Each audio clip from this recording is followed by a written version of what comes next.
Kak Aji ini salah satu pelatih.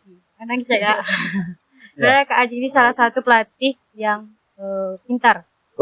Pintar baca situasi. Jadi dibilang terlalu monoton juga nggak terlalu monoton. Asik dibilang asik, serius juga bisa serius, bercanda.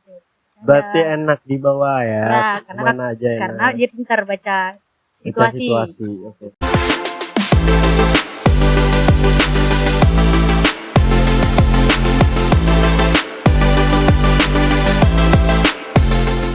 Welcome to Podcast Kopsus. Komentar pedas sesuka saya. Oke, selamat semuanya para pendengar Podcast Kopsus, sahabat Kopsus semuanya. Sekarang sudah masuk ke episode 23 bulan Maret. Sesuai janji saya bakal membuat satu episode minimal dalam 1 bulan. Bulan Maret kan belum ada nih. Nah, ini dia episode di bulan Maret. Tapi kali ini saya tidak sendiri, tapi ada bertiga di sini. Bertiga ya, biasanya berdua. Kali ini spesial bertiga karena saya ada teman-teman dari Pramuka SMP Negeri 3 Pekanbaru nih. Boleh kenalan dulu? Saya panggilannya Kak. Kalau di Pramuka itu sih biasanya panggilan Kakak. Oke. Kakak ya, Kak Aji. Kalau bulan ini ya Kak Rani, kebetulan alumni juga dari SMP 3. Oke, alumni juga. Saya di sebagai pembina ya. Bisa nanti lebih dekat karena pembina penggalang adik-adik di SMP 3 dari 2015. Alhamdulillah sampai sekarang sih masih ngelatih pramuka. Oke, pembina dan juga sekaligus pelatih ya. Oke. Nah, jadi kita bakal ngebahas tentang pramuka dan juga hal-hal isu topik yang lagi panas sebelumnya.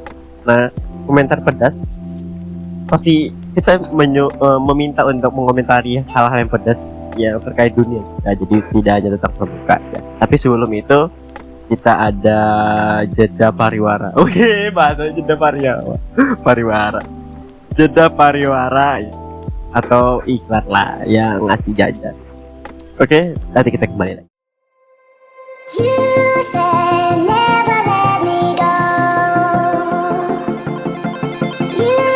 Halo guys, buat kalian yang ingin dengar podcast Kopsus lebih cepat daripada yang uploadan di YouTube, kalian yuk langsung bisa dengarkan di Google Podcast, Spotify, Apple Podcast, dengar di Radio Publik dan juga banyak platform lainnya.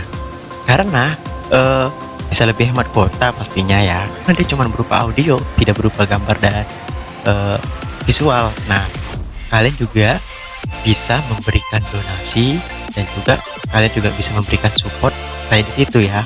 Jangan lupa tonton di podcast di Spotify, Apple Podcast, Google Podcast, Radio Publik, dan platform lainnya.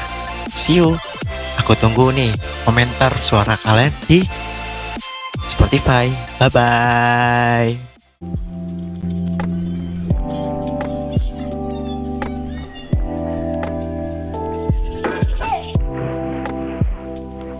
Oke, kita kembali lagi.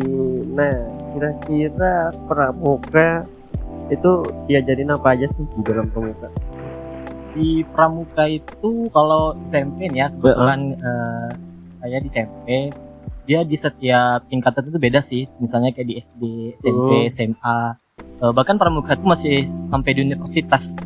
Jadi kalau di SMP itu lebih ke bagian-bagian keterampilan, kayak misalnya ngajarin Morse yang fluid itu kayak dulu kode-kode Morse tentara-tentara gitulah. Oke. Kayak yang semapur dipakai kode TNI Angkatan Laut antar kapal sama kapal. Nah, itu pakai kode semapur tuh.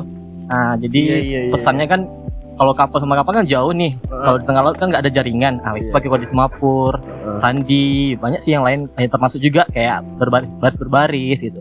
Lebih ini sih spesifiknya kalau SMP itu lebih gembira dia, lebih ceria. Karena anak-anak SMP ini masih pemikirannya kan masih belum serius Beda kalau pramukanya udah masuk ke jenjang SMA, universitas, dia lebih suka bermusyawarah, diskusi, membahas topik sih, kayak apa yang isu yang hangat. Kalau dia kayak di SMP ini sebutannya kan penggalang nih. Kalau penggalang tuh dia lebih berceria lah, lebih suka yel-yel, lebih masih masa pengenalan lah gitu.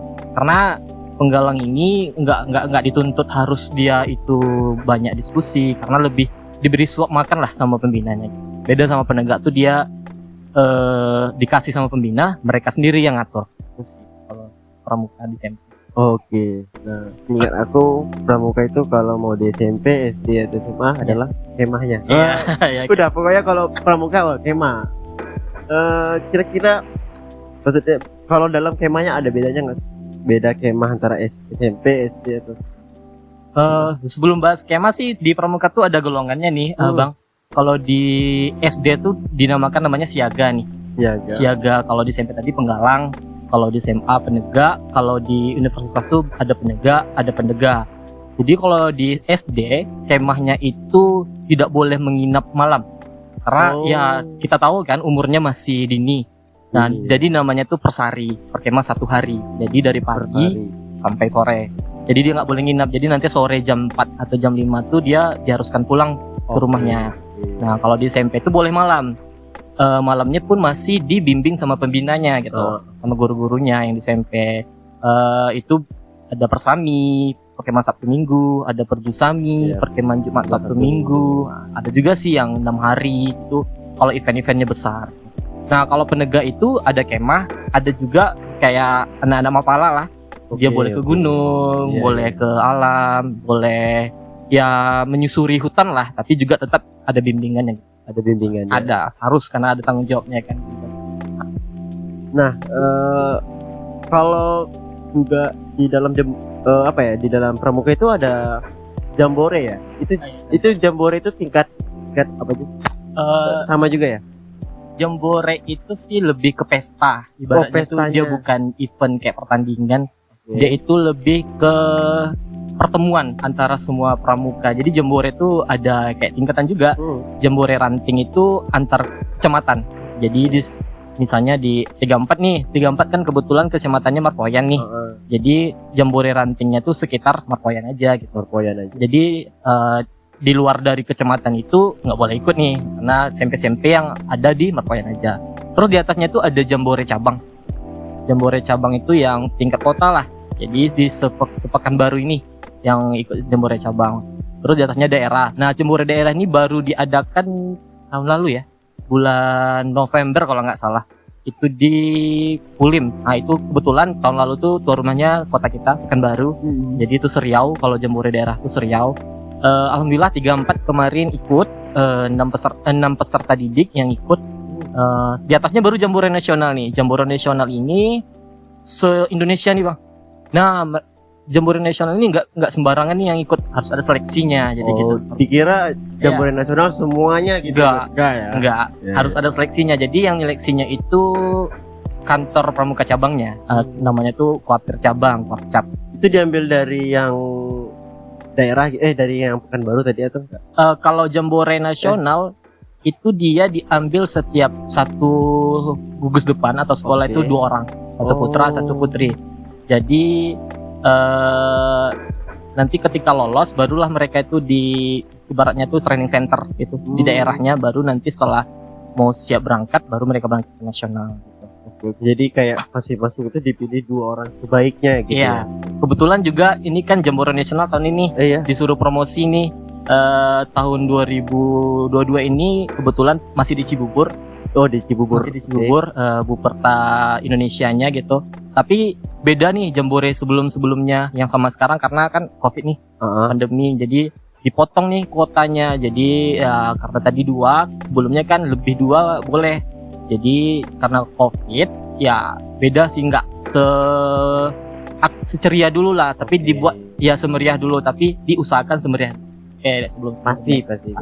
Kalau meriah enggak meriahnya itu nanti situasi di sananya lagi.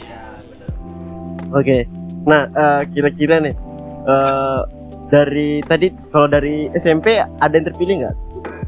2. Kalau SMP 34 ya, SMP 34. kita 34 baru ikut Jambore itu Jambore 2016. 16 itu Jambore yang ke 10 itu perdana kita ikut. Itu di waktu 2016 tuh kita 2 orang, 1 putra 1 putri. Itu ya 2016 itu cukup rame karena kan sebelum pandemi nih. 2022 ini insya Allah nih kalau diberi rezeki mungkin alhamdulillah mungkin nanti kita ikut juga, tapi ya dipersiapkan dari sekarang nih karena kan seleksinya dengar kabar tuh bulan Juli nanti baru ada seleksinya ya. Dengar kabarnya bulan Juli. Nah kemarin baru siap Jambore apa? Jambore daerah. Nah itu ada dapat piala nggak atau dapat? Yang di awal tadi karena Jambore itu kan nggak event pertandingan, pesta dia pertemuan. Cuman jadi dia ya ada juga sih rewardnya, tapi rewardnya tuh kayak penyemangat adik-adik gitu. Kebetulan kan kita nih Jambore daerah ini kan mewakili Pekanbaru. Kemarin tuh juara 1 perangko, buat apa tuh namanya, gambar perangko tersendiri lah adik-adik tuh, khusus gambar dia buat perangko dia khusus sendiri gitu. Buat perangko ya. Bagus juga tuh idenya tuh buat perangko. Nah perangko itu sebenarnya kurang familiar gitu, tapi ya untuk memperkenalkan kepada siswa-siswa kita tentang perangko gitu. Nah kalau CP34 nih prestasinya di pramuka apa aja? Prestasi itu ya alhamdulillah lah ya, bisa lah untuk membanggakan SMP kita 34. Banyak sih, terakhir itu sebelum pandemi itu lomba yang Seriau tuh di Buper Rumbai itu kita juara umum. Kalau ke nasional itu kita udah 3 kali. Terakhir itu 2019 kita peserta terbaik perkemahan Garuda Nasional. Itu Garuda itu kayak apa ya? Yang pramuka terpilih lah, yang teladan-teladannya dikumpulkan yang seluruh dari setiap provinsi bersatu gitu di kemahnya. Itu kita yang putrinya dari Riau, dari 34 ya nasionalnya. Jago juga nih, 34 nih. Ya. Kira-kira nih, maksudnya tuh kalau ada beberapa yang lain, itu kan dia ada muaranya nih. Kalau kira-kira kalau kita ikut pramuka nih muaranya kemana? Kalau pramuka sih dulunya nih Bang ya, pramuka tuh sih sebenarnya nggak organisasi untuk pendidikan sebenarnya. Faktanya yang nggak organisasi pendidikan. Dulunya itu sih sebenarnya pramuka itu membantu perjuangan kayak penjajah-penjajah kita dulu nih, dari info. Jadi sebelum Kepres Pramuka itu 238 tahun 61 itu dikeluarkan, itu bukan untuk pendidikan sebenarnya, itu membantu penjajah. Nah, iya dulu itu nggak pramuka nih namanya. Namanya itu NIPV, Nederland Indische Padvinder Vereniging. Jadi pramuka itu dulu dinaungi oleh Hindia Belanda nih. Bukan Indonesia. Jadi dulunya itu dibentuklah, dikumpulkan lah nih para pemuda-pemuda nih. Jadi dikumpulkan untuk melawan penjajah nih. Nah itu tadi namanya NPVV. Nah karena NPVV ini masih di naungan Belanda, jadi mereka melepaskan nih, nggak mau diatur gitu sama Belandanya. Dibentuk baru lah namanya. Itu dulu ada 3 tuh, PKPI, Ipindo, Popindo. Itu dulu nama pramukanya dulu. Jadi disitulah mereka dulu tuh membantu penjajah. Baru digabungin nih namanya Perkindo. Nah lama-lama kelamaan keluar Kepres 238 karena anggotanya banyak nih, dia dibentuklah dia pramuka. Nomor 238 tahun 61 itu Presiden Soekarno mengeluarkan resmi nih untuk gerakan pramuka. Nah sampai sekarang karena nggak ada penjajahan lagi nih, barulah untuk pendidikan. Nah kalau untuk tingkat SMP pramuka tadi itu sebenarnya tuh dari tahun ke tahun tuh kayak ada kurikulum khususnya atau gimana? Ada. Jadi kalau sebelum tahun-tahun ya 2014 ke bawah itu nggak ada ini ya, nggak ada kurikulumnya. Nah sekarang ada, itu namanya pramuka wajib. Iya. Pramuka wajib nih, jadi di satu sekolah itu walaupun dia nggak mau ekskul pramuka, tapi dia harus diwajibkan pramuka, tapi bukan untuk event lomba atau kayak dia diseriuskan, tapi hanya untuk nilai di rapor. Jadi kenapa ada pramuka wajib? Karena ya untuk itu, untuk mereka tuh harus mencintai negara, mereka harus tahu nasionalisme. Jadi di pramuka itulah ada pramuka wajib. Karena sebenarnya kita nggak ada wajib militer ya. Iya, nggak ada wajib militer. Nah pengganti wajib militer itu inilah dia pramuka. Iya, pramuka. Tapi untuk di Pramuka SMP Negeri 34 maksudnya tuh kira-kira dapat pelatihnya gimana nih? Untuk melatih anak-anak SMP 34 itu. Kalau melatih sih beragam ya, karena kan setiap anak-anak tuh punya karakter nih. Jadi kita gimana harus menyesuaikan karakter anak-anak itu ya harus sabar nih. Ada juga yang kayak misalnya setiap latihan tuh Kak capek misalnya, ya kita harus sabar. Ada yang juga yang semangat, ya kita juga harus lebih semangat dari dia. Di 34 sih khususnya ya enjoy aja sih, lebih anak-anaknya aktif. Manja nggak? Manja sih ada, manja. Kebanyakan yang cewek biasanya. Oh, cewek manja ya. Kalau cewek manja. Tapi kalau dilihat dari keseluruhan nih, yang sekarang ya lumayan aktif ya segera. Nah dulu waktu awal-awal tuh agak susah karena kan pesertanya sedikit. Nah jadi mencari anggota tuh ya susah banget lah pakai susahnya. Jadi untuk mencari anggota tuh ya kita harus ya gimana ya, ngemis di kelas. Aldo deh mau nggak jadi pramuka, kalau dipaksakan nggak mungkin. Karena gitu kan. Iya. Belum tahu. Iya belum. Nah apa ya? Keuntungan setelah kita dapat pramuka. Iya belum. Jadi karena udah banyak generasi nih, jadi adik-adik yang di bawahnya tuh tahu, oh kakak-kakak kita dulu gini, prestasinya gini, pramuka tuh gini gitu. Nah kalau buat si apa nih? Kira-kira menurut kan itu pelatih Kak jadi galak gak sih? Sebenarnya Kak Aji ini salah satu pelatih, karena saya sebenarnya Kak Aji ini salah satu pelatih yang pintar baca situasi.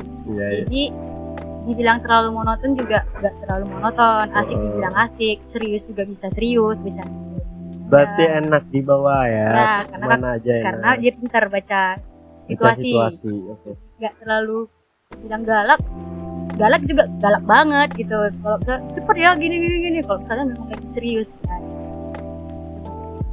masuk sih ya. Termasuk galak. Masuk galak. Ada yang ingat nggak momen? Oh iya, momen waktu terlambat. Jadi Kak Aji ini satu orang yang gak suka terlambat sebenarnya. Iya. Karena dia menerapkan kedisiplinan. Iya, karena memang salah satu pramuka itu kan harus disiplin ya kan. Iya. Jadi kemarin pernah ada latihannya, ini kan lomba Tuan. Jadi kita kan harus serius nih. Benar. Target kan, dapat target. Jadi ada yang terlambat ya. Itu nggak mau tahu ya harus di sini jam segini, nggak ada yang jemput mau tahu gini, pokoknya harus ada kumpul gitu. Harus jam segitu gini, harus marah-marah. Jadi kalau misalnya kami terlambat itu dapat hukuman. Itu tengah hari, siap tengah hari tuh panas ya kan. Panas itu keliling lapangan itu bulan-bulanannya sih aja Kak. Iya, yang paling kakaknya termasuk disiplin. Nah ini dampaknya setelah ikut pramuka itu apa sih? Kalau dampaknya sih kalau dibilang spesifik itu banyak banget ya Kak, karena nggak bisa satu-satu itu karena tergantung orang, karena tujuan orang masuk pramuka kan berbeda-beda. Ya berarti bagi ini. Kalau bagi Rani sendiri dampaknya itu banyak. Misalnya Rani ini public speaking, Rani itu belajar dari pramuka. Public speaking belajar dari pramuka. Ya, belajar dari pramuka. FYI aja nih Kak, Rani ini udah termasuk bisa jadi guru di SD. Guru di SD. Berkat dari pramuka. Guru SD-nya belajar pramuka gitu. Jadi dari pramuka itu sendiri. Kayak kita belajar pramuka ini kan ya pertama mandiri. Kita harus percaya diri. Mandiri percaya diri. Kita pramuka itu yang ngajak kita untuk bisa mengembangkan, bilang wadah. Jadi wadah untuk diri sendiri untuk berkembang. Pramuka merupakan wadah untuk diri kita sendiri bisa berkembang. Nah, kira-kira kalau menurut Radit nih, pramukanya udah ikut pramuka di SMP, di SMA ikut kan? Di SMA ikut juga. Kalau di SMA sama di SMP itu yang Rani rasakan bedanya apa? Itu beda banget sih Kak. Kalau di SMP itu sendiri kan kita kan dituntut untuk aktif nih, main panas-panasan, harus kesini kayak betul yang dibilang Kak Aji ya. SMP itu lebih ceria gitu. Nah kalau yang di SMP ini kita harus kalem. Karena kita yang jadi kalau di SMK ini lebih banyak forum, soalnya forum musyawarah urusan dengan orang dewasa, jadi kita nggak bisa kayak yang harus lasak gini, jadi kayak udah jadi ada keseimbangan ya, gitu. Jadi kalau yang di SMP kita diminta untuk maksudnya aktif. Kalau di SMA kita bisa menahan diri dan belajar untuk di mannernya. Kembali lagi ke Kak Aji nih, kira-kira tuh dari apa ya maksudnya, ini dari SMA nih harus dari SMP ini harus aktif, SMA nih harus kalem. Nah itu tujuannya buat apa? Jadi gini, kalau boleh diceritain nih, kalau penggalang itu SMP itu 75%-nya nih itu lebih pembinanya yang lebih aktif. Nah 25%-nya itu adik-adiknya. Nah kalau di penegak 25%-nya itu adik-adik, ya 75%-nya pembina. Nah kalau di penegak SMA-nya itu 75%-nya adik-adik, 25%-nya itu pembina. Maksudnya gini, kalau di SMP itu setiap ada kegiatan, semua program atau apanya itu pembinanya nih yang nyiapkan. Jadi adik-adiknya itu tinggal menjalankan. Nah beda nih sama kalau SMA yang dibilang tadi Rani, yang mereka tuh semuanya itu mereka bermusyawarah buat kegiatannya, proposalnya, programnya. Nah nanti pembina tinggal baca salah atau enggak nih, ya sama kayak kita di universitas itu kan, kita semua ACC-nya itu tinggal kita aja gitu. Nah gitu. Jadi apa pertanyaannya? Ya tujuannya dari yang supaya satu yang harus seimbang, seperti ini tujuannya gitu. Iya. Kira-kira kemana? Jadi kalau di SMP itu sih tujuannya ya, kalau lebih kayak mengembangkan diri, dia lebih mencari jati dirinya gitu. Okay. Karena di SMP itu dia masih belum boleh kayak kamu harus di sifat ini ya, kamu harus nggak bisa. Karena SMP itu dia masih masih rasa-rasanya juga nakal-nakalnya. Biar dia mencari jati dirinya gimana, nyamannya di mana. Nah kalau di SMA tuh dia udah dapat nih jati dirinya. Jadi misalnya dia kalau memang mau serius di sini, kayak Rani tadi, ya teruskan gitu. Jangan stop di situ gitu. Nah kalau di SMA tuh dia harus udah tahu nih tujuannya kemana gitu. Beda di SMP tadi. Nah kalau memang dia udah dapat tujuannya, kalau di SMA tuh ya teruskan gitu. Udah di pramuka inilah dibantu kayak public speaking tadi. Jadi dia Rani ini public speakingnya itu udah dulu sejak SMP tuh gagap nih. Sejak di pramuka nih dia dilatih lah gitu kan public speakingnya, jadi lancar gitu. Nah jadi bisa dia bicara kemana-mana. Di situ sih pramuka diajarkan. Di pramuka diajarkan itu pastinya. Nah kira-kira nih mau tanya, kalau materi SMP itu yang benar-benar harus dikuasai sama siswa itu materi apa? Kalau di SMP itu sih, kalau di penggalang itu banyak ya materinya, kayak tadi Morse, Semapur, tapi mereka nggak harus semuanya hafal. Okay. Jadi kalau di 34 nih, karena dari 34 itu kayak namanya Tekpram itu teknik kepramukaan gitu. Teknik kepramukaan. Banyak dia. Mereka itu harus mewajibkan 2 atau 3 kayak Morse, Semapur, sama tali. Kenapa 3 itu? Karena itu sulit. Jadi mereka itu harus lebih kuatkan di situ. Nah, yang lainnya itu tinggal pilihan. Misalnya kayak dia mau milih kompas, pemetaan, atau yang lain. Kayak kita belajar nih, misalnya mata pelajaran yang wajib itu MTK, IPA, bahasa Inggris, bahasa Indonesia. Nah, nanti pilihannya dia mau seni budaya, olahraga, atau agama. Sama kayak seperti itu sih. Nah, kalau di SMA itu jarang sih tekpramnya, lebih banyak kayak diskusi tadi, bermusyawarah. Mereka itu kayak ada juga loh kayak SMA itu kayak rapat komisinya, jadi kayak mau prokja gitu, bahas program kerja gitu. Nah kira-kira untuk di SMP Negeri 34 apa hal yang paling berkesan atau momen yang paling berkesan?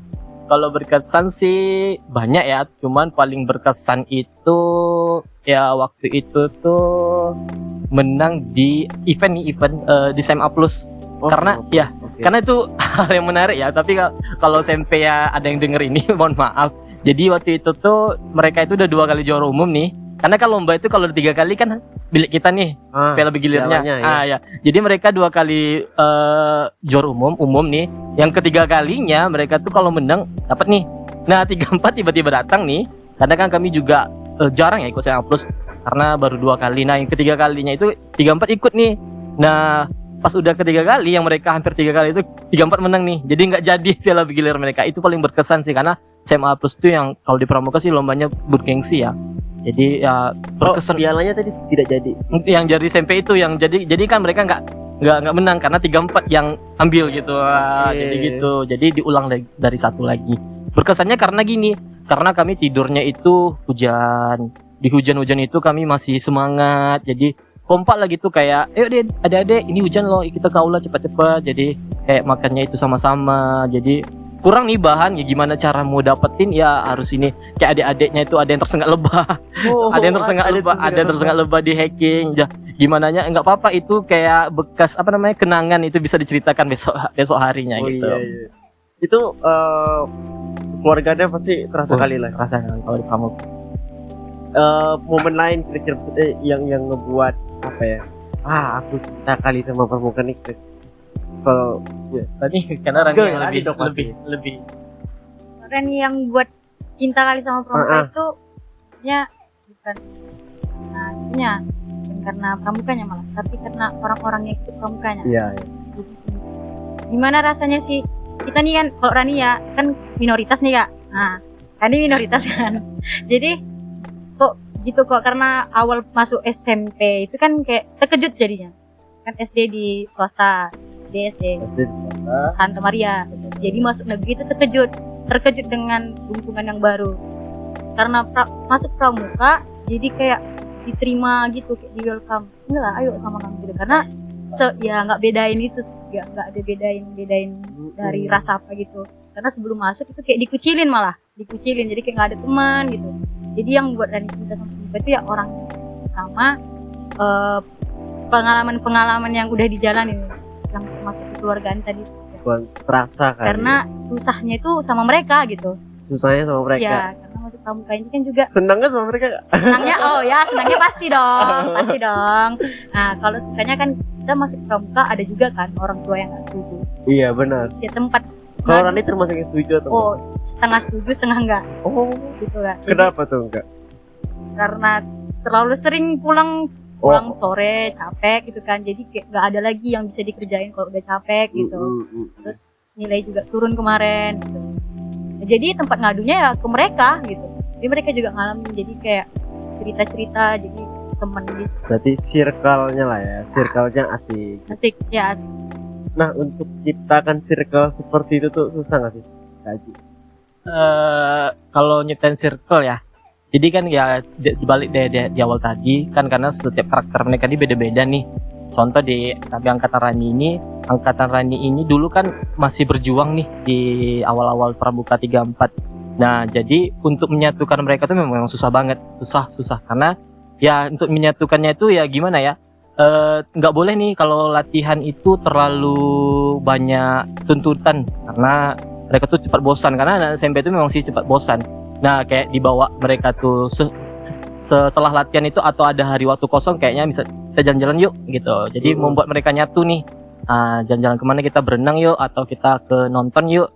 Nah, di situ tuh nanti mereka terasa nih rasa kekeluargaan, rasa kebersamaan, happy, enjoy. Nah, di situ perlahan nih mulai ya kitanya sebagai pembina juga harus ikut. Jangan mereka aja nih, karena kita kan juga harus tahu karakter mereka nih.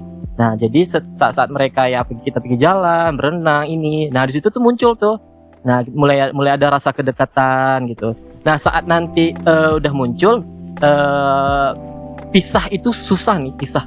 Contohnya yang paling sedih tuh bagi saya pembina itu, kalau paling sedih itu setiap mereka tamat. Ya, karena udah pasti ya, beda. Karena untuk dekat sama generasi bawah itu ya udah ulang dari nol lagi. Mulai terus ya. Iya, kita harus mulai terus. Itu sih tantangan pembina, karena kan setiap generasi itu nggak harus kita nuntut generasi kemarin akrab loh sama kakak, asik loh. Iya, nggak bisa gitu, karena kan ya. beda generasi itu beda karakter, juga beda prinsip. Jadi generasi ini kayaknya lebih nggak suka jalan-jalan nih. Jadi harus gimana nih dekatnya. Jadi ya kita sebagai pembina memang berat sih tantangannya, karena beda-beda sih karakter setiap generasi. Kalau Rani ini ya lumayan, generasinya waktu itu diajak kemana jalan-jalan ya mau gitu. Nah, jadi saat latihan itu mereka nggak bosan lagi.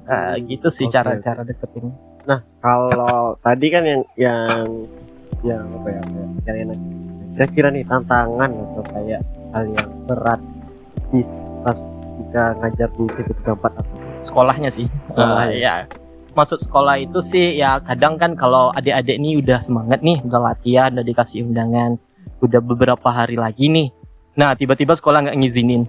Nah, jadi kan kalau sekolah kan bawa kemah ini kan nggak harus bawa anak-anak kemah, kan nggak harus ada izin sekolah, apalagi izin orang tuanya. Nah, orang tua ini kan sebelum dia ngizinin, sekolahnya izinin nggak nih?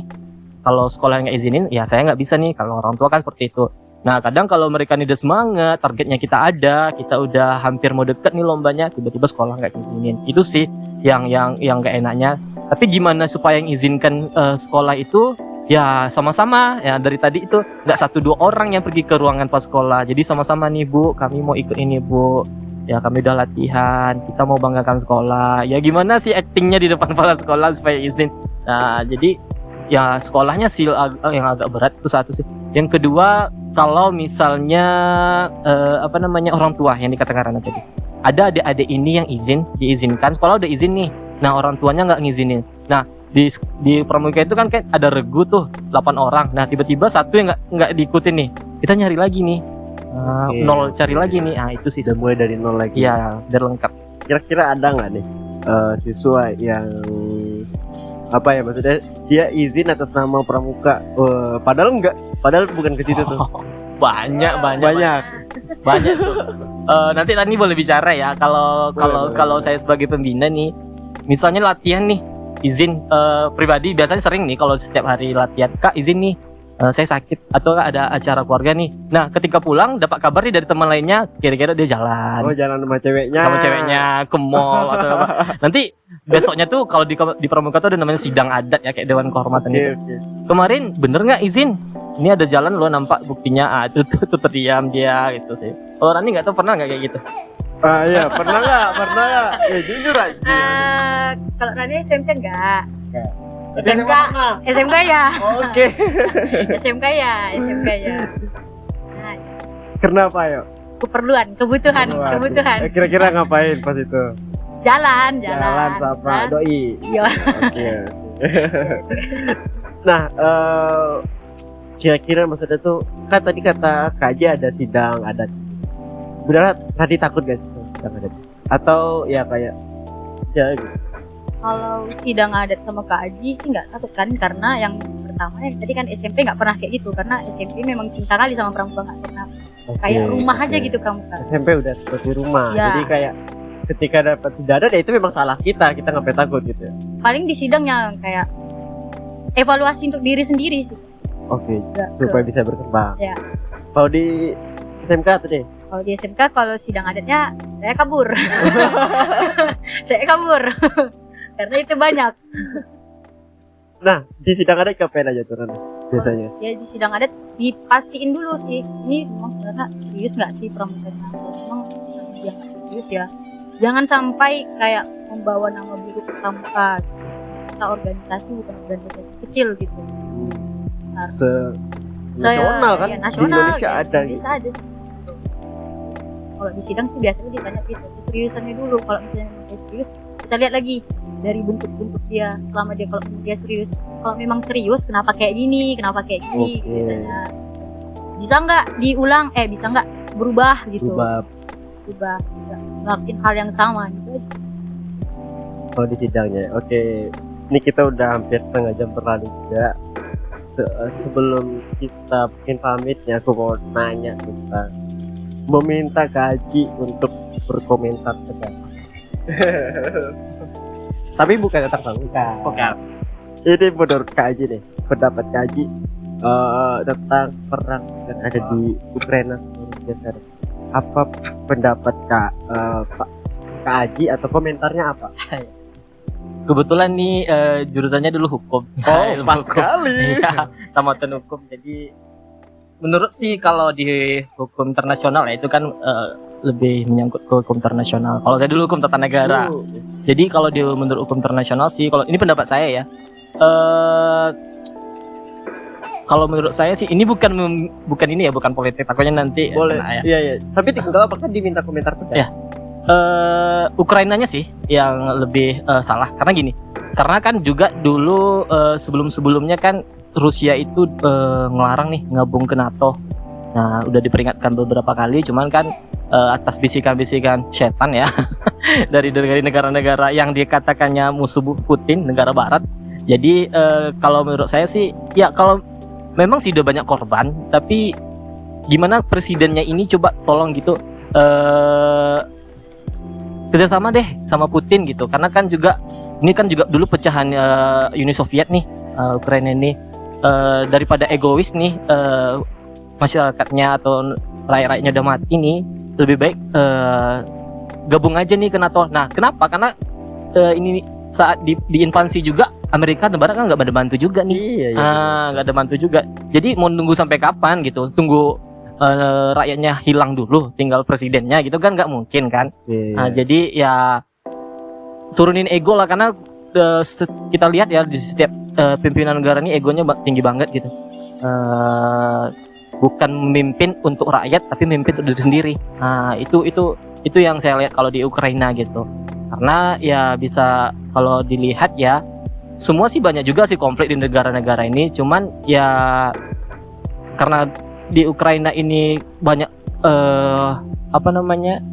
yang melihat ke sana, ya nggak di Ukraina aja sih, di Timur Tengah kan juga ada juga seperti itu. Jadi jangan, kalau pesan saya sih jangan di Ukraina sama Rusia aja, di Timur Tengah kan juga ada. Jangan pilih kasih deh PBB-nya gitu.